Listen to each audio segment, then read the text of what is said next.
8 years ago, from Friday, September 11th, the world changed. We hit the campus to talk to some of the JMU students about where they were on that fateful day and what they remember. What do you remember from September 11th? What I remember was I was in my geography class, and our teachers refused to tell us anything because they were just afraid to give us any more information. So we just had to try to find out ways to see what was going on because we were told not to leave the classroom, and classes stopped, but we just didn't know why. So I remember just sitting in my seventh grade, or it was my eighth grade classroom at the time. It was my science classroom, and then the principal, went over the loudspeaker and said, "There's been an attack on New York City.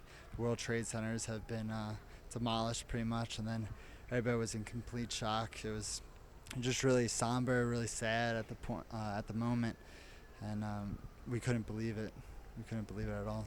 I was in sixth grade and I was at a private school, and our principal came in and told us we weren't apparently old enough to know what actually happened. So they told us that there were bad guys in DC, and I'm from Northern Virginia, so my mom works there, and my dad was supposed to be in the World Trade Center that day. So they told us that there are bad guys in DC and bad guys in New York City. First, we were in gym, and just kids were just coming home for some reason. It wasn't doctor's appointments. No one knew. Then we went to art class, and some kid went to the bathroom, and they saw a TV in another classroom of teachers, and they saw planes going into buildings. So then we were the only class in the whole school. They actually told us what happened. I live in Falls Church, which is so close to DC that most of our parents work there, and that was kind of a big deal for the teachers there because they knew that maybe some of our parents worked at the Pentagon, or worked really close by. When I got home that day, my mom was home and told me that she had stayed home that day, and she works for NASA, which is the building right across the street from where it hit. Right. So she told me that if she had gone into work that day, she would have watched it happen, but she didn't, which was good. And my dad ended up going to Philly instead of New York City, so I didn't so it made it better.